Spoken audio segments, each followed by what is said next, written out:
मुतनासिब Paika तरमीमी bill की आज senate से मंजूरी का इम्कान है। सेनेट का इजलास आज सुबह 11:30 बजे होगा।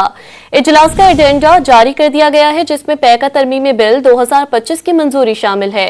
इसके अलावा वजीर दाखिला 3 नए बिल ऐवान में मुतारिफ कराएंगे। मुतनासिब पैका तरमीमी बिल की आज सेनेट से मंजूरी का इम्कान है। सेनेट का इजलास आज सुबह 11:30 बजे होगा।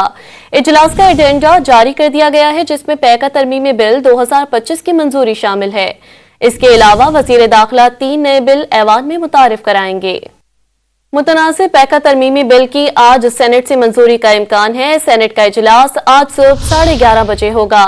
इजलास का एजेंडा जारी कर दिया गया है, जिसमें पैका तरमीमी बिल 2025 की मंजूरी शामिल है। इसके अलावा वजीर दाखिला 3 नए बिल ऐवान में मुतारिफ कराएंगे।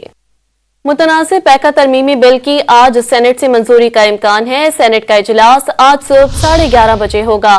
इजलास का एजेंडा जारी कर दिया गया है, जिसमें पैका तरमीमी बिल 2025 की मंजूरी शामिल है। इसके अलावा वजीर दाखिला 3 नए बिल ऐवान में मुतारिफ कराएंगे।